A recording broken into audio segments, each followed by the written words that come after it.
विद्यार्थी मित्रांनो, सह्याद्री ट्युटोरियल्समध्ये तुमचं स्वागत आहे. माय गोल, माझं टार्गेट, माझं एम नक्की काय असलं पाहिजे? विषय का सुचलाय तुम्हाला मी अगोदरच सांगतो. क्लासमध्ये सिद्धेश देशमुख नावाचा एक स्टुडंट आहे माझा. बेस्ट स्टुडंट आहे. अभ्यास पण छान करतो. त्याचे पालक जेव्हा मला भेटले ना, क्लासची प्रिलिम झाली तुम्हाला माहितीच आहे. तेव्हा तो काय म्हणला पप्पांना, की माझं 50 मार्काचं टार्गेट आहे.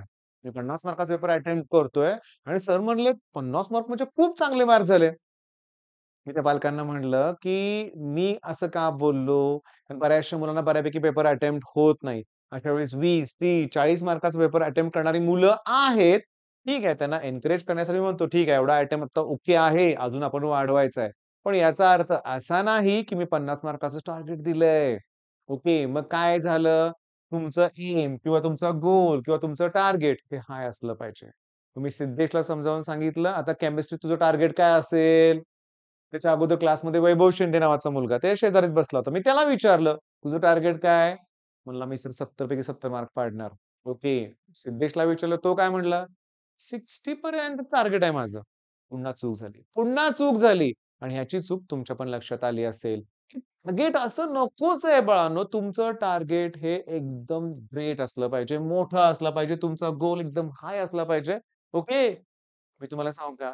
लकीली हे 3-4 पालक सगळे एकदम आले होते. त्यातच आणखीन एक विद्यार्थी आहे. वैद्य त्याचं आडनाव आहे. ठीक आहे.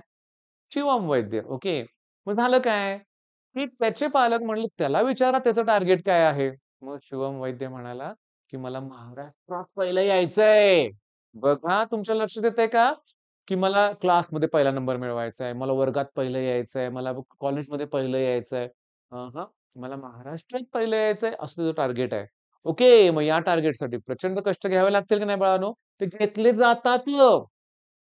तेच जर मी म्हणलं, अरे माझंच उदाहरण दिलं मी लगेच त्या सगळ्यांना, की माझी पण चुका होत होत्या. अरे मी इंजिनिअरिंग असताना पहिले 2 सेमेस्टरमध्ये माझं टार्गेट असायचं पासिंग.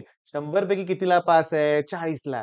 50 मार्काचा अभ्यास करू, 40 पाडू. कसं तरी काठावर पास होऊ. हे चुकीचं टार्गेट माझं होतं.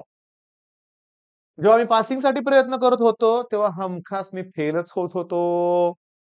झालोय मॅथ्समध्ये प्रत्येक वेळेस फेल इंजिनिअरिंगला सुद्धा. पण 4th सेमेस्टरला सगळं लाईफ चेंज झालं. ओके. आणि मी हे टार्गेट चेंज केलं आणि मी ठरवलं नाही मला टॉप करायचंय, टॉपर बनायचंय, कॉलेजमध्ये टॉप करायचंय. नाही झालो कॉलेजमध्ये टॉपर मी. नाही झालो ठीक आहे. अरे, पण माझं जी ग्रोथ झाली ती वेगळ्याच लेव्हलला होती. रूम पार्टनरला वाटायचं याला काय वेड लागलंय का एवढा अभ्यास करतोय, आत्तापर्यंत कधी केला नाही? का? समजायला लागलं. कॉन्फिडन्स, पाटील सरांचा सपोर्ट. ओके, या सगळ्या गोष्टी मिळत गेल्या, मिळत गेल्या. चांगले मित्र बनत गेले, अभ्यासू मित्र बनवले. पहिला मित्र सगळे असेच, की तुझे किती गेले आणि माझे किती गेले. म्हणजे साताऱ्यात ना हे इंजिनिअरिंग स्टुडंट आहेत बरं का. फेल म्हणजे उडाले सब्जेक्ट. मग एका विषयात फेल म्हणजे 1 विषय उडाला, 2 विषय उडाले, 3 विषय उडाले.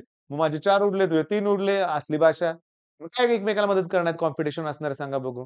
मित्र बदलले, मित्र बदला. तुमची संगत चेंज करा. अभ्यासू मित्र बनवा. ते चांगले असावेत, स्वार्थी नसावेत रे. एवढंच फक्त लक्षात घ्या. नाहीतर असू दे न अभ्यास करणारे मित्र असतील. पण मित्र असतात ओरिजिनल हे पण मान्य करतोय बरं का मी. मग मेन पॉइंट काय? आपलं टार्गेट, आपलं गोल जबरदस्त बनवा. आपल्याला नॉमिनल राहायचंच नाहीये. आपल्याला एक्स्ट्राऑर्डिनरी बनायचंय. हो, इतरांपेक्षा वेगळं करायचंय. खूप एफर्ट्स घ्यायचे आहेत. ओके. आणि हे ठरवूनच आपण अभ्यासाला सुरुवात करायची आहे. नाही, आता मग लगेच सिद्धेश चेंज झाला. तो म्हणला, "नाही, आता मी सुद्धा 70 पैकी 70 मार्कासाठी प्रयत्न करणार म्हणजे करणार. मला तुमच्याकडून सगळ्यांकडून हेच पाहिजे." काठावरची बेरीज करू नका लक्षात घ्या. आता ग्रुपिंगकडे तर बघूच नका बरं का. ग्रुप क्रायटेरिया आहे ते नाही. ओव्हरऑल पर्सेंटेज पण चांगली पाहिजेत. चांगलेच पाहिजेत लक्षात घ्या. आणि मी तुम्हाला सांगू का? काही अवघड नाही रे. काहीही अवघड नाहीये. सगळं सोपं आहे. ओके. फक्त काळजी न करता अभ्यास करत राहावा. मी तुम्हाला सांगू का? इम्पोर्टंट गोष्टी ज्या दिल्यात, त्या तुम्ही करताय आणि मी थोड्या वेळाने लगेच तुम्हाला केमिस्ट्रीचा पुन्हा आता केमिस्ट्री पेपर घ्यायचा आहे ना, केमिस्ट्रीचे आय-एम-पी क्वेशन द्यायला सुरुवात नक्की करतोय. ओके. आणि ह्या गोष्टी तुम्ही कराच. ओके. All the best. धन्यवाद.